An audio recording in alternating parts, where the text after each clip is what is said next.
Hi everybody, I welcome you all to video lecture number 7 of science chapter number 8, that is motion. And in today's video lecture we are going to discuss the remaining sums. So we have this question number 1 from within the textbook.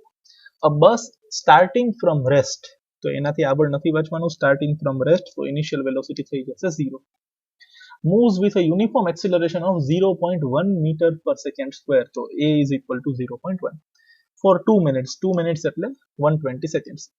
Find the speed acquired એટલે final velocity. Question mark. Find the distance traveled. Distance traveled એટલે s question mark. તો ત્રણ વસ્તુ આપી છે જેના લીધે આપણે v અને s ગોતવાના છે. સૌથી પહેલા આપણે v વિશે વિચારીએ. u a અને t આપ્યા છે અને u a અને t અને v આવતા હોય એવી કોઈ ફોર્મ્યુલા છે? હા છે. a is equal to v minus u upon t.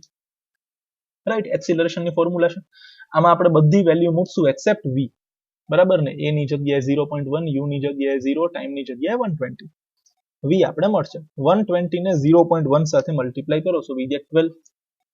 Simple aspect છે, તો ન ફાવતું હોય તો બતાવું. જો અહીંયા 0.1 into 120, 0.1 એટલે 1 upon 10 into 120. Now this will cancel with this, so 12 ones are 12. Right, so v ની વેલ્યુ કેટલી આવી ગઈ? 12 meters per second. સેકન્ડ આપણે ફાઇન્ડ કરવાનું છે s, તો s ની ફોર્મ્યુલા છે ut plus half at square, બરાબર ને? ચેક કરી લેવાનું, આપણી પાસે બધી વેલ્યુ છે. હા, ut અને a બધી જ વેલ્યુ આપણી પાસે છે. Just input them. Anything into 0 is 0, બરાબર છે ને? હાફ આપણે એમને એમ રાખીએ 0.1 અને 120 નો સ્ક્વેર એટલે 120 into 120. અગેન હાફ છે એ અહીંયા 260 કેન્સલ થઈ જશે અને 120 into 0.1 એટલે 12 થાય, આપણે જોયું હમણાં, બરાબર ને? તો 12 into 60 એટલે 720 meters will be our final answer. Pause the video and write this in your CW. Let us now see the second one. A train is traveling at a speed of 90 kilometers an hour. અત્યારે એની speed 90 kilometre પર R ની છે, તો initial velocity is 90. But આગળ આપણે જોઈએ કે acceleration આપણને મીટર પર સેકન્ડ સ્ક્વેરમાં આપ્યું છે, તો આને આપણે મીટર પર સેકન્ડ સ્ક્વેરમાં કન્વર્ટ કરી આપીએ. સો મલ્ટીપ્લાય બાય 5/18. 18 અહીંયા 5s કેન્સલ કરશે તો 5 5s 25. વાંચીએ આગળ. Brakes are applied so as to produce a uniform acceleration of 0.5 meters per second square. But આ નેગેટિવ લેવું પડશે. Why? Because brakes are applied. અહીંયા માઇનસ આપ્યું છે, તો a is equal to minus 0.5 meters per second square. Find how far the train will go. How far એટલે distance. s is equal to question mark, બરાબર ને? will go before it is brought to rest. એટલે train ultimately ઊભી રહી જવાની છે. Ultimately train ઊભી રહી જવાની છે એટલે ફાઇનલ વેલોસિટી ઇઝ 0. અને આ બધું સાથે આપણે ફાઇન્ડ કરવાનું છે s. હવે આપણી પાસે s બે ફોર્મ્યુલા આવે છે, બરાબર ને? એક તો છે આપણી પાસે s is equal to ut plus half at square અને બીજી છે આપણી પાસે 2as is equal to v square minus u square. આ ફોર્મ્યુલા યુઝ કરવી હોય તો ફરજિયાત ટાઈમની વેલ્યુની જરૂર પડે, જે આપણી પાસે નથી. આ ફોર્મ્યુલા યુઝ કરવી હોય તો a v અને u ની જરૂર પડે, જે આપણી પાસે છે. a ની વેલ્યુ છે, u ની વેલ્યુ છે, v ની વેલ્યુ છે. સો we will use the second formula. So let us write that 2as is equal to v square minus u square. s સિવાયની બધી જ વેલ્યુ આપણે મૂકી દીધી, બરાબર છે? અહીંયા સ્ક્વેર આવશે 0 સ્ક્વેર minus 25 સ્ક્વેર, બરાબર છે ને? આ 2 અહીંયા નહીં આવે, અહીંયા સાઈડ ઉપર આવશે 0 square minus 25 square. 2 into 0.5 is 1, but minus 1. તો અહીંયા આવશે minus 1 into s અને અહીંયા આવશે 0 minus 625, બરાબર છે? તો minus s is equal to minus 625, minus minus cancel. So we get s is equal to 625 meters. તો તમારે ખાલી ક્વેશ્ચનને મેથેમેટિકલ ફોર્મમાં કન્વર્ટ કરવાનો છે અને વિચારવાનું છે કે મારે ત્રણમાંથી કઈ ફોર્મ્યુલા અપ્લાય કરવી. That's it. એનાથી વધારે કોઈ બીજી વસ્તુ ટફ નથી. Let S C number 3. A trolley while going down on inclined plane has an acceleration of 2 centimeters per second square. તો આપણે લખવાનું acceleration is equal to 2 centimeters per second square, બરાબર ને? What will be its velocity 3 seconds after the start? તો time થઈ જશે 3 seconds, બરાબર છે? આફ્ટર ધી સ્ટાર્ટ એટલે ઇનિશિયલી ટ્રોલી ઊભી હતી તો ઇનિશિયલ વેલોસિટી કેટલી થઈ ગઈ 0. અને હવે આપણે ફાઇનલ વેલોસિટી ફાઇન્ડ કરવાની છે. I will explain again. એક ટ્રોલી ઊભી છે તો એની વેલોસિટી છે 0. 3 સેકન્ડ માટે એટલે ટાઈમ 3 સેકન્ડ એનું એક્સિલરેશન છે 2 સેન્ટીમીટર્સ પર સેકન્ડ સ્ક્વેર. તો હવે એની 3 સેકન્ડ પછી વેલોસિટી કેટલી હશે? ધ્યાનમાં રાખવા જેવી આ એક જ વસ્તુ છે. એક્સિલરેશનની વેલ્યુ સેન્ટીમીટર પર સેકન્ડ સ્ક્વેરમાં આપી છે. આપણે જનરલી શેમાં લઈએ છીએ? મીટર્સ પર સેકન્ડ સ્ક્વેરમાં. તો આપણે સેન્ટીમીટર પર સેકન્ડ સ્ક્વેરને મીટર પર સેકન્ડ સ્ક્વેરમાં કન્વર્ટ કરવું પડશે. જે આપણે કન્વર્ટ કરીને લખ્યું છે 0.02 મીટર્સ પર સેકન્ડ સ્ક્વેર. સમજાવું એનું reason, right, why we are writing that. સમજો અહીંયા 2 સેન્ટીમીટર્સ પર સેકન્ડ સ્ક્વેર, બરાબર છે. હવે આપણને તો ખબર જ છે ને કે 1 મીટર એટલે 100 સેન્ટીમીટર. મારે 1 સેન્ટીમીટરની વેલ્યુ જોતી હોય તો 1/100 મીટર આવે તો 1 સેન્ટીમીટર આવે ને. તો આને મારે 2 સેન્ટીમીટર બનાવવું હોય તો અહીંયા 2 લખીશ તો અહીંયા બી મારે 2 લખવો પડશે. તો 2/100, બરાબર ને. તો અહીંયા હું જ્યારે 2/100 કરીશ તો આ સેન્ટીમીટરમાંથી શેમાં કન્વર્ટ થઈ જશે? મીટરમાં કન્વર્ટ થઈ જશે. And 2/100 is 0.02, right. So this is how we converted centimeters to meters. ન સમજાણું હોય તો પાછું રીપ્લે કરજો કેટલો part, right. Alright, now I have to find v. હવે v મને કઈ કઈ ફોર્મ્યુલામાં આવે છે એ આપણે યાદ કરીએ તો એક તો મારી પાસે v આમાં આવે છે, a is equal two v minus u upon t. અને બીજું મારી પાસે અહીંયા આવે છે 2as is equal two v square minus u square. આ ફોર્મ્યુલામાંથી મારે v ફાઇન્ડ કરવો હોય તો મારી પાસે a ની વેલ્યુ હોવી જોઈએ છે, મારી પાસે u ની વેલ્યુ હોવી જોઈએ છે, મારી પાસે t ની વેલ્યુ હોવી જોઈએ છે. So I can easily find v with the help of this. એ જ વસ્તુ મારે અહીંયાથી કરવી હોય તો મારે s ની વેલ્યુ જોઈએ જે મને આપેલી નથી. So I will definitely use the first formula, a is equal to v minus u whole divided by t. બરાબર ને? So let us use that formula. v is equal to u plus at. તમે કન્ફ્યુઝનમાં ન રહેતા. a is equal to v minus u upon t બોલો કે v is equal to u plus at બોલો, બંને એક જ વસ્તુ છે, રાઈટ. બધાની વેલ્યુ મૂકી છે આપણે. u ની જગ્યાએ 0, a ની જગ્યાએ 0.02, ટાઈમ ની જગ્યાએ 3. 3 into 0.02 is 0.06. So our velocity will be 0.06 meters per second after 3 seconds. બરાબર ને? after 4 seconds કીધું હોય તો multiply by 4 થશે અહીંયા. Fine. Pause the video and please write this in your CW. Now let us see the fourth sum. A racing car has a uniform acceleration of 4 meters per second square. So acceleration ની value આવી જશે 4. What distance it will cover? So what distance એટલે s is equal to question mark in 6 seconds. So time ની value છે, sorry, in 10 seconds. તો time ની value છે 10 seconds. આટલી જ વસ્તુ આપી છે આપણને. Acceleration 4 meters per second square, time ની value 10 seconds. Find the distance traveled. તો s is equal to question mark, but અહીંયા લખ્યું છે after start. After start એટલે ગાડી ઊભી હતી. ગાડી ઊભી હતી તો એની ઇનિશિયલ વેલોસિટી આવી જશે 0. આ બહુ જ ધ્યાન આપવાની વસ્તુ છે. Now I want to find s. તો આપણે યાદ કરવાનું s કઈ કઈ ફોર્મ્યુલામાં આવે છે? એક તો આમાં આવે છે ut plus half at square અને બીજું આવે છે 2as is equal two v square minus u square. જોવો જોઈએ તમને u આપ્યો છે, હા. તમને t આપ્યો છે, હા. તમને a આપ્યો છે, હા. તો આવડી આ ફોર્મ્યુલા યુઝ થશે. સર આ ફોર્મ્યુલામાં શું પ્રોબ્લેમ છે? ભાઈ મને v નથી આપ્યો તો હું આ ફોર્મ્યુલા યુઝ કરી શકતો નથી. સો definitely I will use the first formula. s is equal to ut plus half at square. બધી વેલ્યુઝ મૂકી છે. anything into 0 is 0. આ 2 અહીંયા 2s are કેન્સલ થઈ જશે. 10 નો સ્ક્વેર 100, 100 into 2 is 200. સિમ્પલ, ત્યાં જાજુ વિચારવાનું છે નહીં. Pause the video and write this in your CW. Now let us see the fifth one. A stone is thrown in vertically upward direction with a velocity of 5 meters per second. એટલે એક stone છે જેને આપણે ક્યાં ફેંકીએ છીએ? ઉપર. સમજો, આ સ્ટોન ને હું લઈને ફેંકી દઉં છું આમ ઉપર. તો સ્ટોન ની પોતાની કોઈ ઇનિશિયલ વેલોસિટી હશે. હું નીચેથી ફેંકું છું એટલે તો 5 meters per second is my initial velocity. If the acceleration of the stone during its motion is 10 meters per second square in downward direction, સમજો એક્સિલરેશન કેટલું છે? 10 meters per second square in downward direction. Stone તમે ફેંકો ક્યાં? Upward. એટલે સ્ટોનની velocity ઉપર એને લઈ જાય છે પણ એક્સિલરેશન એને નીચે લઈ આવશે, right. Now, as you can clearly see over here that velocity is taking the ball in upward direction and acceleration is in opposite direction, and we very well know that when these both are in opposite direction the value of acceleration is taken as negative. તો આપણે acceleration લઈ લેશું -10 meters per second square. આ એક ખૂબ જ important concept છે આ સમમાં, જેના લીધે આપણે કહેશું કે સમ ઇમ્પોર્ટન્ટ છે. What will be the height attained by the stone? એટલે તમે સ્ટોન ને નીચેથી ઉપર ફેંકો તો એક પોઈન્ટ ઉપર આવીને ઊભો રહી જશે અને ફરી પાછો નીચે આવશે, તો આ એની હાઈટ છે. પણ આ જે હાઈટ છે એ આપણી ભાષામાં શું કહેવાશે? ડિસ્ટન્સ. સ્ટ્રેટ લાઈન મોશન છે એટલે. સો આપણે distance is equal to question mark. Height એટલે distance travel. And how much time will it take to reach there? અહીંયા સુધી પહોંચવા માટે એને કેટલો ટાઈમ લાગશે? તો T is equal to question mark. But એક વસ્તુ જે અહીંયા લખી નથી એ આપણે હવે લખશું કે final velocity is 0. Why? Object અહીંયા મેક્સિમમ હાઈટ ઉપર પહોંચી ગયો પછી એની વેલોસિટી 0 થઈ જશે, પછી તો ઓબ્જેક્ટ વળી પાછો ક્યાં આવશે? નીચે. તમે કોઈ પણ વસ્તુ નીચેથી ઉપર ફેંકો તો એક પર્ટિક્યુલર હાઈટ ઉપર પહોંચીને પાછી નીચે આવશે, બરાબર ને?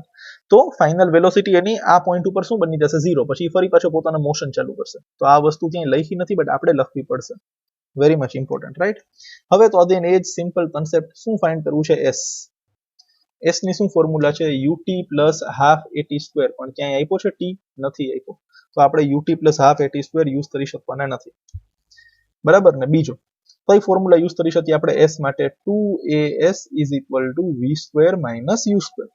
હવે આમાં વી ની વેલ્યુ છે, યુ ની વેલ્યુ છે, એ ની વેલ્યુ છે, તો એસ ની વેલ્યુ મળશે. પણ હજી ટાઈમ તો અધૂરો જ રહ્યો, બરાબર ને? તો આપણે ટાઈમ ની ચિંતા કરીએ. એસ તો આપણને મળી જ જવાનો છે, આ નહીં કે ઓલી ફોર્મ્યુલાથી. અને ટી મળી જાય તો એસ બી મળી જશે. તો હવે ટી આવતો હોય એવી આપણી પાસે કઈ ફોર્મ્યુલા છે? એક જ ફોર્મ્યુલા વધી, a is equal to v minus u upon t. Sir, s is equal to u t plus half a t square બી યુઝ થાય ને? થાય, બટ એમાં એસ ની જરૂર પડે. આપણે ટી વાળી એવી ફોર્મ્યુલા ગોતવાની છે જેમાં એ, યુ અને વી આવતા હોય. તો એવી તો એક જ ફોર્મ્યુલા છે, a is equal to v minus u upon t. મૂકો આમાં બધી વેલ્યુ, બરાબર ને? જસ્ટ એક ટાઈમ નથી, બીજું બધું છે આપણી પાસે. ટી સામે જાય તો -5/10, માઇનસ માઇનસ કેન્સલ ને 5 2 થાય. So time is equal to half seconds. હવે તો ટાઈમ મળી ગયો પછી તો એસ ની નોર્મલ ફોર્મ્યુલા યુઝ કરે ને, u t plus half a t square. અથવા તો એ ન કરવી હોય તો 2as is equal to v square minus u square, જે આપણે પહેલાથી નક્કી થઈ હતી, રાઈટ? તો 2 will remain as it is, a ની જગ્યાએ -10, s will remain as it is, v ની જગ્યાએ 0 અને યુ ની જગ્યાએ 5.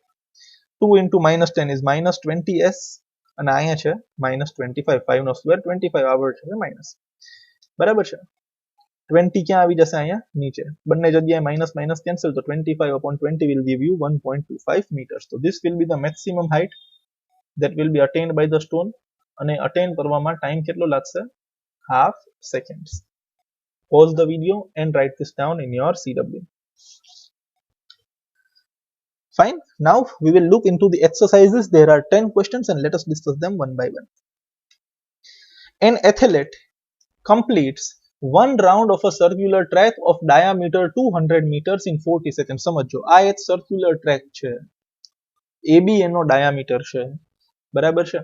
અને એને એ ઉપરથી જર્ની ચાલુ કરીને ફરી પાછું એ ઉપર પહોંચવા માટે કેટલો ટાઈમ લાગે છે? 40 સેકન્ડ્સ. એ અને બી ની વચ્ચેનો ડિસ્ટન્સ છે ને એ 200 મીટર્સ છે. Diameter is 200 metres. અને એ થી લઈને બી ઉપર પહોંચવા માટે ભાઈને લાગે છે 40 seconds. What will be the distance covered and the displacement at the end of 2 minutes 20 seconds? 2 minute અને 20 સેકન્ડ થઈ જાય ત્યારે કેટલો ડિસ્ટન્સ ટ્રાવેલ થયો હશે અને કેટલું ડિસ્પ્લેસમેન્ટ થયું હશે? Let S C. બરાબર છે? સૌથી પહેલી વાત, ડિસ્ટન્સ ડાયામીટર કેટલો આપ્યો છે? 200 મીટર્સ. તો રેડિયસ બની જશે એનું હાફ, બરાબર ને? Radius is diameter divided by 2. Time to complete one round, એક રાઉન્ડ પૂરો કરવામાં કેટલો ટાઈમ લાગે છે? 40 સેકન્ડ. અને ટોટલ ટાઈમ કેટલો આપ્યો છે? 2 મિનિટ અને 20 સેકન્ડ, એટલે 140 સેકન્ડ. સમજો, એ ઉપરથી ફરીને ફરી પાછું એ ઉપર પહોંચવા માટે 40 સેકન્ડ લાગે છે. હવે એ ભાઈ છે ને 140 સેકન્ડ માટે ફરે છે, તો પહેલા તો આપણે જોવું પડશે 140 સેકન્ડ એને કેટલા રાઉન્ડ પૂરા કર્યા હશે, બરાબર ને? એ પ્રમાણે એનું ડિસ્ટન્સ અને ડિસ્પ્લેસમેન્ટ આપણને મળશે, right? Let S C. Distance અને ડિસ્પ્લેસમેન્ટ આપણે ફાઇન્ડ કરવાના છે. હવે એક રાઉન્ડમાં કેટલો ડિસ્ટન્સ કવર કરે એ આપણે જોઈ લઈએ. આપણને કેવી રીતના મળશે? સરકમફેરન્સ માંથી, બરાબર ને? ભાઈ એ ઉપરથી ચાલુ કરી અને ફરી પાછા એ ઉપર પહોંચે તો એનું ડિસ્પ્લેસમેન્ટ 0 થઈ ગયું, વળી પાછો એ ઉપર પહોંચ્યો એટલે. બટ એને એક રાઉન્ડ જેટલો ડિસ્ટન્સ કવર કર્યો ને, એ એક રાઉન્ડની વેલ્યુ કોના જેટલી છે? સર્કમફરન્સ જેટલી.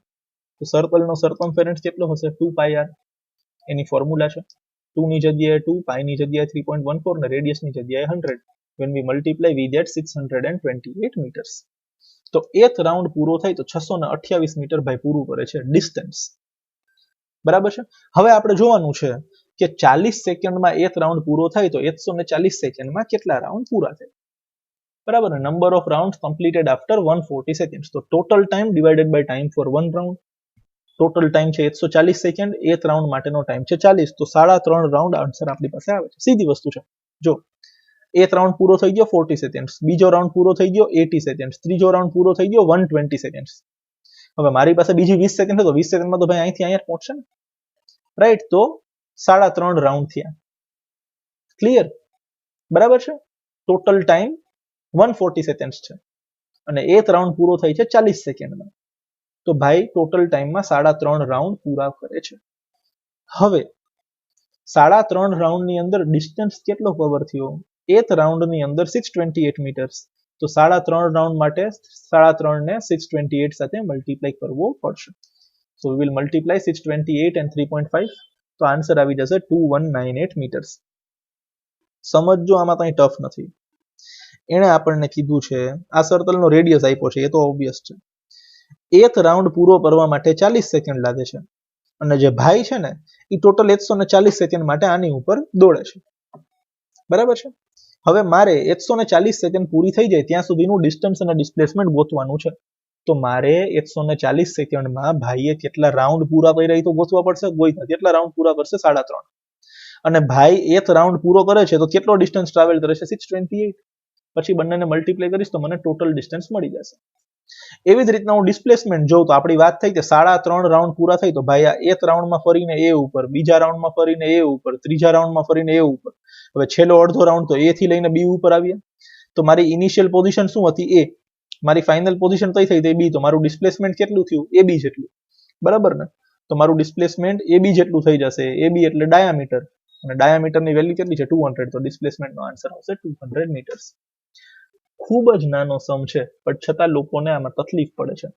બુદ્ધિ વાપરવાની છે, બુદ્ધિ વાપરજો થોડી. Pause the video and write this down in your CW. Fine. Now let us move to the second question. Joseph jogs from end A to other end B of a straight 300-meter road in 2 minutes and 50 seconds. આનાથી આગળ નથી વાંચવું. Joseph ભાઈ A ઉપરથી ચાલુ થાય છે અને B ઉપર પહોંચે છે. આ A અને B ની વચ્ચેનો ડિસ્ટન્સ કેટલો છે? 300 મીટર. અને અહીંયાથી લઈને B ઉપર પહોંચવામાં ભાઈને 2 મિનિટ અને 50 સેકન્ડ લાગે છે. બરાબર છે. Then turns around and jogs 100 meter back to point C in another 1 minute. એટલે અહીં C ઉપરથી ભાઈ ટર્ન મારે છે, અહીંયા પહોંચી જાય છે. બરાબર છે ને? આ હજી 100 મીટર અહીં તપાઈ ગયું પાછું, અને આટલું 100 મીટર ટ્રાવેલ કરવામાં પાછી ભાઈને 1 મિનિટ થાય છે. What are the Joseph's average speed and average velocities in jogging from A to B and A to C? આપણે પેલા A થી લઈને B નું વિચારીએ. ભાઈલો A ઉપર હતો, B ઉપર પહોંચી ગયો. અહીંયા પહોંચવા માટે એક તો 300 મીટર ટ્રાવેલ કરવું પડ્યું અને ટાઈમ લાગ્યો 170 સેકન્ડ. હવે A થી લઈને B તો સ્ટ્રેટ લાઈન છે, તો જેટલી એવરેજ સ્પીડ હોય એટલી જ એવરેજ વેલોસિટી હોય, તો બંનેનો આન્સર સેમ જ આવશે. તો આપણે એક જ વાર ફાઇન્ડ કરશું. What is the formula of average speed? Total distance upon total time. બરાબર ને? તો ટોટલ ડિસ્ટન્સ કેટલો થઈ ગયો? 300. ટોટલ ટાઈમ કેટલો થઈ ગયો? 170. તો 300 upon 170 કરીએ તો 1.76 મીટર્સ પર સેકન્ડ. એવરેજ સ્પીડ બી એ જ છે ને એવરેજ વેલોસિટી બી એ જ છે, બાકી સ્ટ્રેટ લાઈન છે. હવે છે A થી લઈને C ની વાત. તો ભાઈ અહીંયાથી ફરીને વળી પાછો C ઉપર આવે છે, તો 100 મીટર હજી ટ્રાવેલ કર્યા અને ટાઈમ બીજો 60 સેકન્ડ લાગ્યો. પાછું એ જ એવરેજ સ્પીડ એટલે total distance upon total time. પણ હવે ડિસ્ટન્સ કેટલો થઈ ગયો? 300 જવાના અને 100 પાછા આવવાના, તો 300 + 100 400. ટાઈમ કેટલો લાગ્યો? 170 જવાની ને 60 પાછી આવવાની, તો 170 + 60 230. બંનેને ડિવાઈડ કરો તો આન્સર આવી ગયો 1.73 મીટર્સ પર સેકન્ડ. બરાબર છે? આ થઈ ગઈ એવરેજ સ્પીડ. હવે મારે ગોતવાની છે એવરેજ વેલોસિટી. હવે એવરેજ વેલોસિટી એટલે total displacement upon total time. તો ભાઈ પહેલા ત્યાં હતા એ ઉપર, છેલ્લે ત્યાં પહોંચી ગયા સી ઉપર. એ અને સી ની વચ્ચે કેટલો ગેપ છે? 200 મીટરનો. એ થી લઈને બી 300 મીટર થાય, બી થી લઈને સી 100 મીટર થાય, તો આટલું વધ્યું 200 મીટર થાય ને. અને આ 200 મીટર ટ્રાવેલ કરવા માટે ટાઈમ તો કેટલો લાગ્યો? 230 સેકન્ડ જ લાગ્યો. એમાં તો કંઈ ફેરફાર નહીં આવે. Total time will remain same. ખાલી ડિસ્પ્લેસમેન્ટ આવશે અહીંયા 200 metres. So again 200 divided by 230, answer will be 0.869 meters per second. I hope this is very much clear to you. Textbook જે જૂની હશે એમાં અહીંયા 2 મિનિટ 30 સેકન્ડ આપી હશે, તો આન્સરમાં કદાચ થોડો ફેરફાર હશે. બટ નવી ટેક્સ્ટબુકમાં અહીંયા 2 મિનિટ 50 સેકન્ડ થઈ ગયું છે, તો મગજમાં રાખજો. Right? Again, this is a good question according to me. Please pause the video and write this down in your CW. So I hope you have written this. Let us now move ahead and see the third sum. Yes. તો આ છે અબ્દુલભાઈનો સમ. આને ઇમ્પોર્ટન્ટમાં tick કરજો, થોડું જરૂરી છે આ સમજવું. Abdul, while driving to school, computes the average speed for his trip to be 20 kilometers per hour. એટલે માની લો આ અબ્દુલભાઈનું ઘર છે અને અહીંયા અબ્દુલભાઈની સ્કૂલ છે. અને જ્યારે એ ભાઈ એ ઉપરથી બી ઉપર જાય છે ત્યારે એની વેલોસિટી છે 20 કિલોમીટર્સ પર R. On the return trip along the same route, there is less traffic and average speed is 40 kilometers an hour. એટલે જ્યારે ભાઈ જાય છે ત્યારે 20 ની સ્પીડ પર જાય છે અને જ્યારે ભાઈ આવે છે ત્યારે 40 ની સ્પીડથી પાછા આવે છે. What is the average speed for Abdul's trip? તો માણસો શું કે આપણને, સોરી, કે આ જવાની વેલોસિટી, આ આવવાની વેલોસિટી તો સિમ્પલી છે ને સર, આપણે 20 + 40 કરીએ ને ડિવાઈડ બાય 2 કરી દઈએ. તો 20 + 40 એટલે 60, 60/2 એટલે સોરી કે 30 એની એવરેજ સ્પીડ ગણાય. This is wrong. જ્યારે આપણે એવરેજ સ્પીડનો ને એવરેજ વેલોસિટીનો કન્સેપ્ટ ભણી રહ્યા હતા ત્યારે મેં સમજાવ્યું હતું કે 20 કિલોમીટર્સ પર આર અને 40 કિલોમીટર્સ પર આર બંનેને પ્લસ કરીને તમે ડિવાઈડ બાય 2 લખી શકો. કન્ડિશન કે જેટલા સમય માટે 20 ની સ્પીડ ઉપર ગાડી ચાલી હોય એટલા જ સમય માટે 40 ની સ્પીડ ઉપર બી ગાડી ચાલવી જોઈએ. શું એવું અહીંયા છે? ના. રસ્તો તો એવડો જ છે. તમે આ જ રસ્તા ઉપર 20 ની સ્પીડ ઉપર જાઓ ને આ જ રસ્તા ઉપર 40 ની સ્પીડ ઉપર જાઓ તો ટાઈમ અડધો લાગશે ને ભાઈ. 20 કિલોમીટર્સ પર આરમાં ટાઈમ વધારે લાગશે, 40 કિલોમીટર્સ પર આરમાં ટાઈમ ઓછો લાગશે. So you cannot apply this formula. તો હવે સર આપણે એવરેજ સ્પીડ ફાઇન્ડ કરવું હોય તો શું કરવાનું? એવરેજ સ્પીડ ફાઇન્ડ કરવી હોય તો એવરેજ સ્પીડની ફોર્મ્યુલા ઉપર ધ્યાન આપવાનું. એટલે જ મેં પહેલાથી અહીંયા લખેલું બતાવ્યું છે. What is the formula for average speed? Total distance upon total time. આ બધું અત્યારે ન જોતા, માત્ર આટલું જોતો. એવરેજ સ્પીડની ફોર્મ્યુલા મગજમાં જોવાની. What is average speed? Total distance upon total time. બસ આ બે વસ્તુ મગજમાં રાખવાની. ટોટલ ડિસ્ટન્સ અને ટોટલ ટાઈમ. માની લ્યો એ થી લઈને બી સુધીનો ડિસ્ટન્સ એસ છે અને બી થી લઈને એ સુધી પાછા આવીએ તો બી ડિસ્ટન્સ કેટલો છે? આપણે બે પાર્ટ પાડી દઈએ, જવાનો અને આવવાનો. બે કેસ છે ને આપણી પાસે, બંનેનો આપણે ડિસ્ટન્સ અને ટાઈમ ગોતી લઈએ. જવાના ટાઈમે આપણી વેલોસિટી કેટલી છે? 20. એને આપણે સપોઝ v1 કહી દઈએ, બરાબર છે. અને આવવાના સમયે આપણી વેલોસિટી કેટલી છે? 40. એને આપણે v2 કહી દઈએ. હવે મારે શું જોઈએ છે? Total distance. તો આનો ડિસ્ટન્સ મારી પાસે છે s, આનો ડિસ્ટન્સ બી મારી પાસે છે s. બીજું મારે જોઈએ છે ટોટલ ટાઈમ. તો આના ટાઈમને હું t1 કહી દઉં, આના ટાઈમને હું t2 કહી દઉં, પણ એની વેલ્યુ તો મૂકવી પડશે ને. હવે અહીંયા સમજો, અહીંયા થોડુંક સમજવાનું છે. Speed is equal to distance upon time થાય. હવે મારે ટાઈમની જરૂર છે તો ટાઈમને સામે જવા દઈએ તો સ્પીડને નીચે આવવું પડશે. તો ટાઈમની વેલ્યુ શું થઈ જશે? Distance upon speed. બરાબર ને? તો ટાઈમ શું થઈ જશે? Distance upon speed. Now vote is the distance? s. Vote is the speed? 20. તો t1 ની વેલ્યુ શું થઈ ગઈ? s upon 20. સિમિલરલી અહીંયા vote is the distance? s. Vote is the speed? 40. તો અહીંયા t2 થઈ ગયો s upon 40. Now you have the value of both the distances and you have the value of both the times. તો તમે બંનેના ડિસ્ટન્સને plus કરો તો total distance મળી જશે, બંનેના ટાઈમને પ્લસ કરો તો ટોટલ ટાઈમ મળી જશે. બરાબર છે? એટલે આ વસ્તુ મગજમાં રાખવાની છે. What is the formula of average speed? Total distance upon total time. તો ટોટલ ડિસ્ટન્સ આપણે અઝ્યુમ કર્યો ને ટોટલ ટાઈમ આપણે અઝ્યુમ કર્યો બાય અપ્લાઇંગ ધ ફોર્મ્યુલા. હવે આપણે બધી વેલ્યુ અહીંયા મૂકી દઈએ. તો ટોટલ ડિસ્ટન્સ એટલે જવાનો ડિસ્ટન્સ પ્લસ આવવાનો ડિસ્ટન્સ એટલે s plus s, total time એટલે t1 પ્લસ t2, ઉપર s plus s as it is, t1 એટલે s અપોન 20, t2 એટલે s upon 40, s plus s એટલે 2s, નીચે આપણે s કોમન કાઢી લઈએ તો અંદર શું વધશે 1 અપોન 20 પ્લસ 1 અપોન 40. હવે મૂંઝાવાનું નહીં, આરામથી. સૌથી પહેલા તો આ s અને s કેન્સલ થશે, ઉપરનો 2 એઝ ઇટ ઇઝ રહેશે. હવે જે કાંઈ બી થશે એ નીચે થશે, તો નીચે જે છે ને એને હું સોલ્વ કરીને બતાવું છું. શું છે નીચે આપણી પાસે 1 અપોન 20 પ્લસ 1 અપોન 40, 40 ને સામે મલ્ટીપ્લાય કરો તો 40 1 ઝાર 40, 20 અહીંયા મલ્ટીપ્લાય થશે, 20 1 ઝાર 20, ક્રોસ મલ્ટીપ્લિકેશન, અને નીચે બંનેનું multiplication 40 multiplied by 20, like this. હજી ઉપરનો 2 એઝ ઇટ ઇઝ, નીચે 40 પ્લસ 20 એટલે 60, 20 ઇન્ટુ 40 એટલે 800. આ ડિનોમિનેટરમાં છે, એને ન્યુમરેટરમાં લઈ જાવ તો ઇન્વર્સ થઈ જશે, 800 upon 60 થઈ જશે. Now this 0 and this 0 will cancel each other, 2 અહીંયા 3 ઝાર કેન્સલ થશે, અને 80 upon 3 કરશો તો આન્સર આવી જશે 26.66. બરાબર છે, 26.66. ફાઇન. તો ધીસ ઇઝ વેરી ઇમ્પોર્ટન્ટ સમ, અને આ જ સમની શોર્ટકટ બી છે જે હું તમને અહીંયા લખીને બતાવી દઉં છું. Average speed is equal to 2 multiplied by v1 multiplied by v2 whole divided by v1 plus v2. આ ફોર્મ્યુલા લખી નાખજો, આની શોર્ટકટ છે. એટલે અહીંયા v1 20 છે ને v2 40 છે, તમે વેલ્યુ મૂકશો એટલે એક્ઝેક્ટ આ જ આન્સર તમારી પાસે આવશે. રાઈટ, ધીસ ઇઝ શોર્ટકટ, અને પ્લીઝ આપની બુકમાં લખી લેજો.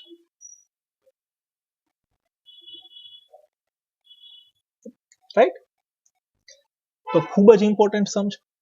જેટલા બી સમ આજના વિડીયો લેક્ચરમાં આપણે સમજેલા છે એ બધા તમારે વન ટાઈમ તમારી CW માં લખવાના છે અને મને ફોટોઝ મોકલવાના છે.